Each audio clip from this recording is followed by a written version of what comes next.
Alright guys, part 3 of my video segment. I know this is a lot longer than I thought it would be, but I did want to get some information out to you first, so let's just move on to the actual story.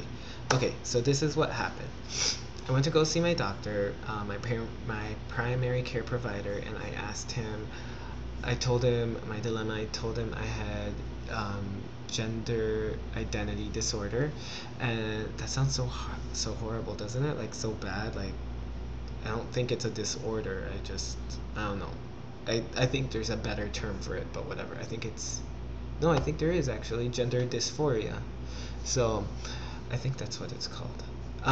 Well, anyway, I told him my issue, and I told him I would like to go to psychiatry because I thought that's where you started. So I told him, like, I want to go see a psychologist to get everything squared away so that I can start with my process. And he was like, yeah, sure, no problem, like, we'll get you squared away, don't worry about it. Perfect. He signed me up for an appointment, and I ended up going to psychiatry instead of psychology, whatever.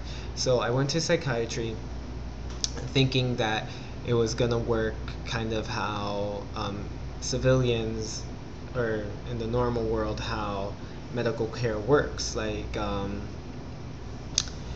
but it didn't work that way at all. Like, he asked me a bunch of questions, and then at the end of our whole I guess consultation or visit, whatever, our visit, he ended up saying, oh, well, I can't really help you here. This seems more like it would fall under psychology, because what you're looking for is more like counseling, and then going from counseling to whatever. I was like, yeah, sure, whatever, I'm game, like, let's go to do that. Mind you, before I had the military care, I did have like, once upon a time, I did have my own private insurance.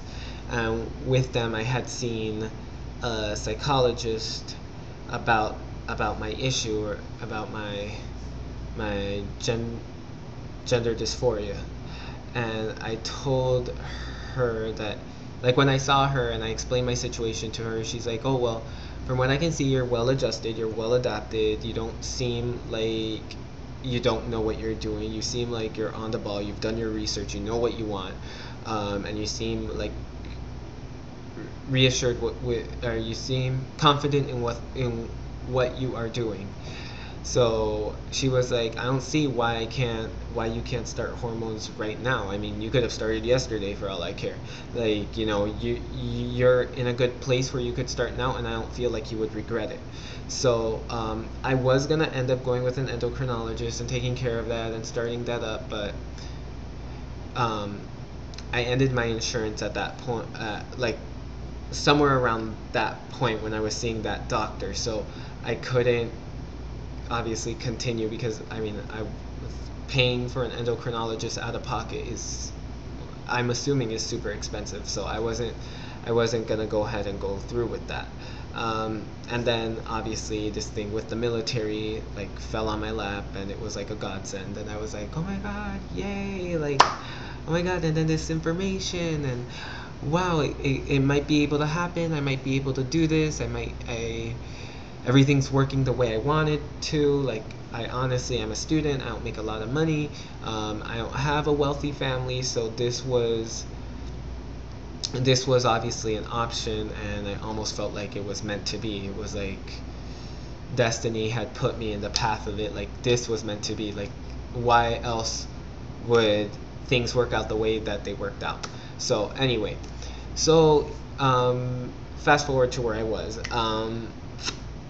The psychiatrist referred me to a psychologist, and that was pretty much it. And then I went home, and I was already antsy. I wanted to start my hormones. I wish I was on hormones already. I wanted to start my hormones yesterday, So I was already antsy, so I decided to be proactive, and I was gonna call the psychologist. I called the psychologist, and I spoke to him, and I said, hey, listen, so this is the deal, this is what's going on.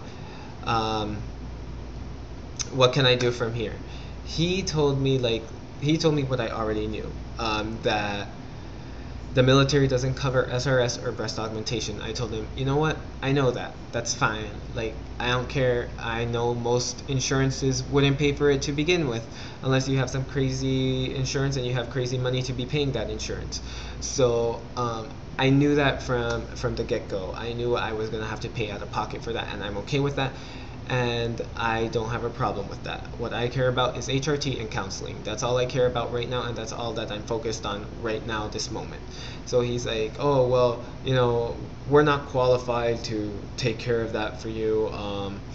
What you're probably gonna have to do is just go see endocrinology, and that's pretty much it. Like, we can't give you the letter for SRS. We can't give you the the counseling that you need, because nobody in our department is qualified to do that. So I was like, wow. And he was kind of also insinuating that the military didn't do that, like, or the VA doesn't offer that kind of care. So I was like, shit, like, I I wanted to die. I mean, not literally die, but I mean, I felt like so small at that point. I felt like I was back at square one, that I wasn't gonna be able to transition like I wanted to. So what I ended up doing was, that day I had school that day. So when I got back from school at night, I went straight to the computer and printed out the the information, the Veterans Health Administration, Transgender Healthcare. And then actually I found two documents. I found the official document, and then I found another document that kind of explains, like, has frequently asked questions, and it explains it in more detail. And sure enough, I was right.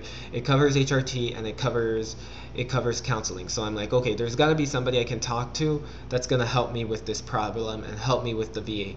So luckily enough, with one of the documents that I printed, at the end of the document, it does have the contact for not only the transgender. Hold on, let me get it here. It had the. Does it have it here? Yes. It had the Transgender American Veterans Association, their contact, and also the Servicemembers Legal Defense Network. So I ended up contacting both of them. I actually have an appointment on the 20th to call the legal service, and then I talked to the Transgender whatever association, and the guy said that the doctor was wrong and I was right. Like, obviously they don't cover the surgeries, but you were right in thinking that they do cover HRT and whatever. So that was covered, whatever. I gotta move quickly, you guys. My time's running out. Okay, so he said that it's covered, but if you have any questions or concerns or whatever, you can call this person. He gave me the contact information of another person that's higher up on the military chain as far as patient care goes. So I ended up calling her, and she ended up like getting me squared away, and also said, you can use my name to make things happen. Like, you can talk to them and tell them if they can't help you, then you're gonna ask them for where the fees office is. And what that would do for me is I could find a private doctor that could treat me, and that would be covered under the military cost. So the military, or not the military, but the VA would have to cover that cost of me seeing a private doctor that could address my personal issues. And since I already was seeing a psychologist, I already knew who I was going to go to. So long story short, super long story short, I actually had my appointment with the VA today.